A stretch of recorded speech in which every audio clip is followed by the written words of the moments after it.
Welcome to Biography with Plutarch, where we delve into the lives of remarkable individuals to uncover the intricacies of human character and experience. Today, we embark on a fascinating journey through the life of David Bowie, a visionary artist who defied conventions and redefined the boundaries of music, fashion, and identity. Born on January 8, 1947, in Brixton, London, David Robert Jones, later known as David Bowie, entered the world during a time of great social and cultural upheaval. Post-war Britain was struggling to rebuild and redefine itself, with the remnants of World War II still visible in the bomb-scarred streets and the rationing-era austerity that lingered in the air. The seeds of change were being sown in the vibrant streets of London, where the sounds of skiffle music and American rock and roll drifted from coffee shops and dance halls, mingling with the smell of fish and chips and the hum of motorcycle engines. David's early life was marked by a complex blend of traditional values and avant-garde influences, which would later become a hallmark of his artistic persona. His parents, Haywood and Margaret Jones, were products of a more conventional era, but they encouraged David's creative inclinations from an early age. The family's modest home in Brixton was filled with the sounds of music, as Haywood, a promotions officer for the children's charity Barnardo's, played records by crooners like Bing Crosby and Frank Sinatra, while Margaret, a waitress and a passionate music lover, introduced David to the works of Elvis Presley, Little Richard, and other pioneers of rock and roll. As we step into the Joneses' living room, we can imagine the sounds of laughter and music filling the air, with David's older half-brother Terry regaling the family with tales of his adventures in the merchant navy. The atmosphere was lively and eclectic, reflecting the family's love of music, art, and literature.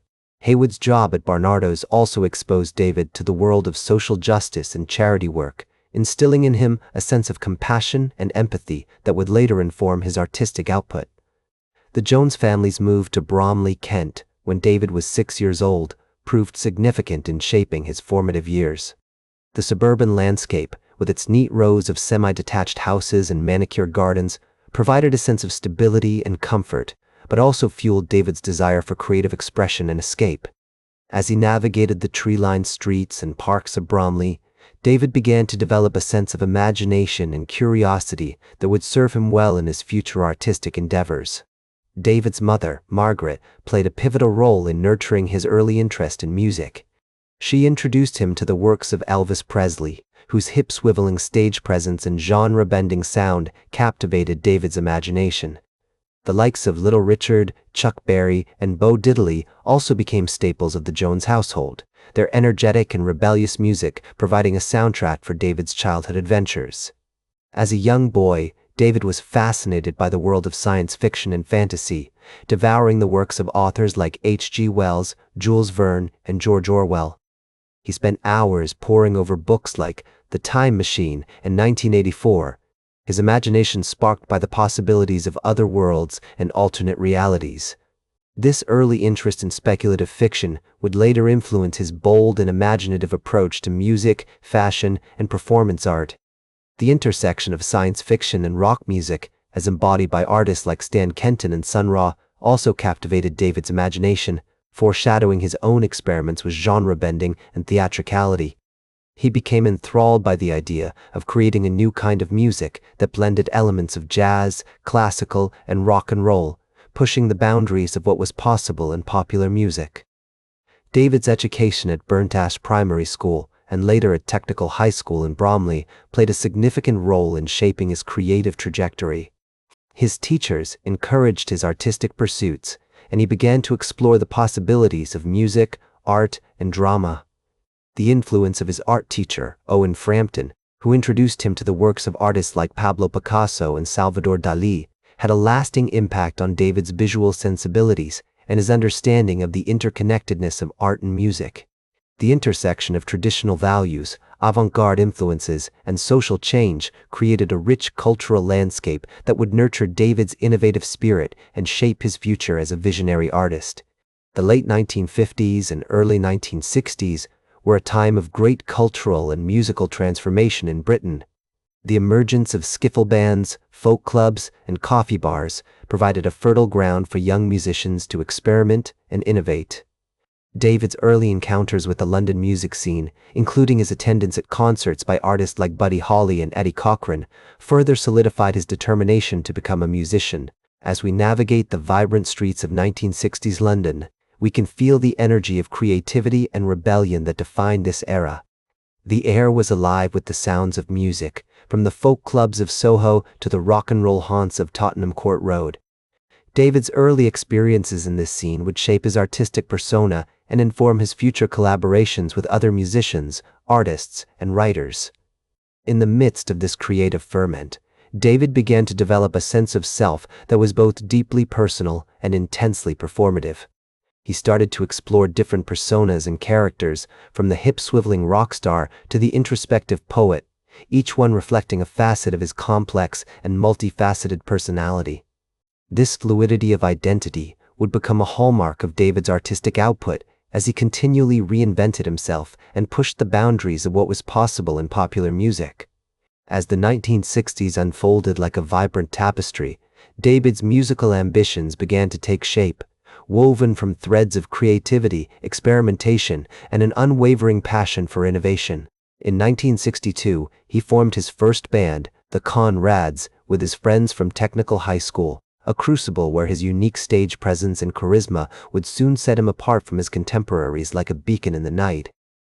The band's early performances, though met with moderate success, were a testament to David's unrelenting drive and dedication to his craft. By 1964, he had changed his name to David Bowie, reportedly to avoid confusion with the American singer Davy Jones of the Monkees, marking the beginning of a transformation that would see him shed his skin like a snake, emerging anew with each iteration. This reinvention was not merely a change in nomenclature, but a deliberate step towards crafting an identity that was as much about music as it was about image and persona. In 1965, David released his first single, Liza Jane, under the name Davy Jones with the King Bees, a modest beginning to what would become a prolific recording career. Although the single failed to gain significant traction, it marked an important milestone in David's journey, a first step into the limelight that would eventually illuminate his path to stardom.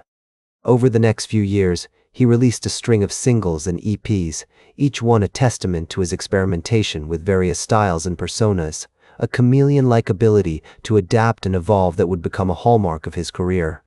His early work was heavily influenced by the mod subculture, which emphasized fashionable clothing, scooters, and a blend of rhythm and blues and rock music. This influence can be seen in his sartorial choices as much as his musical ones, reflecting an era where fashion and music were intertwined like the threads of a rich brocade. The mods, with their clean-cut suits and sharp hairstyles, represented a rebellion against the mainstream, and David, with his innovative style and eclectic sound, was right at home among them. In 1967, David released his debut album, David Bowie, which featured a mix of folk, rock, and pop elements, an eclectic blend that demonstrated his growing eclecticism and willingness to experiment with different styles. Although the album was not a commercial success, it was a critical step in David's development as an artist, showcasing his versatility and laying the groundwork for the innovative works that would follow. The following year, he released Space Oddity, a single that would become one of his most iconic and enduring songs. Released in July 1969, just before the Apollo 11 moon landing, Space Oddity captured the imagination of the public with its haunting beauty and thematic depth, launching David's career into orbit like a rocket piercing the sky. The song's success was not merely a product of its timing, but a testament to David's ability to tap into the zeitgeist, to reflect and shape the cultural narrative in ways that were both profound and prescient. The early 1970s were a period of intense creativity for David, as he released a string of groundbreaking albums that would cement his reputation as a visionary artist. In 1970, he released The Man Who Sold the World, which featured a more heavy rock sound and explored themes of identity and alienation, topics that would become recurring motifs in his work. The album's cover art, which depicted David in a dress, caused controversy and helped to establish him as a bold and unapologetic figure in the music world, willing to challenge norms and push boundaries with every step. The album was a massive success, and its blend of glam rock, science fiction, and theater helped to define the aesthetic of the early 1970s, an era of glittering costumes, outrageous hairstyles, and music that was as much about spectacle as it was about sound. David's performances as Ziggy Stardust, complete with his iconic red hair and outrageous costumes, are still widely regarded as some of the most electrifying and influential in rock history, a testament to his ability to merge music, fashion, and drama into an unforgettable experience. As Ziggy Stardust, David embarked on a series of sold-out tours, mesmerizing audiences with his charismatic stage presence and musical versatility. His backing band, the Spiders from Mars, featuring guitarist Mick Ronson, bassist Trevor Bolder, and drummer Woody Woodmansey, provided a tight and dynamic foundation for David's performances. A partnership that was as much about camaraderie as it was about creating music that would change the world. The Ziggy Stardust era was marked by a sense of creative freedom and experimentation, a period where David pushed the boundaries of what was possible in rock music, blending genders, genres, and identities in ways that were both shocking and sublime. In 1973, David released Aladdin Sane, an album that further cemented his status as a visionary artist. Its themes of identity, morality, and the blurring of reality and fantasy reflecting the tumultuous times in which it was created. The album's cover art, featuring David with a lightning bolt painted on his face, has become an iconic image of the glam rock era, a symbol of rebellion and nonconformity that continues to inspire artists and fans alike. David's influence extended far beyond the realm of music into fashion, film, and literature. His innovative style and bold approach to art inspired a generation of creatives, from designers like Vivienne Westwood and Alexander McQueen to filmmakers like Stanley Kubrick and Martin Scorsese. His music was a soundtrack for a cultural revolution, one that celebrated individuality, creativity, and self-expression in all its forms. Throughout his career, David Bowie was a master of reinvention, always seeking new ways to express himself and push the boundaries of what was possible. From his early days as a mod to his later years as a sophisticated and avant-garde artist, he remained true to his vision, never compromising on his art or his values.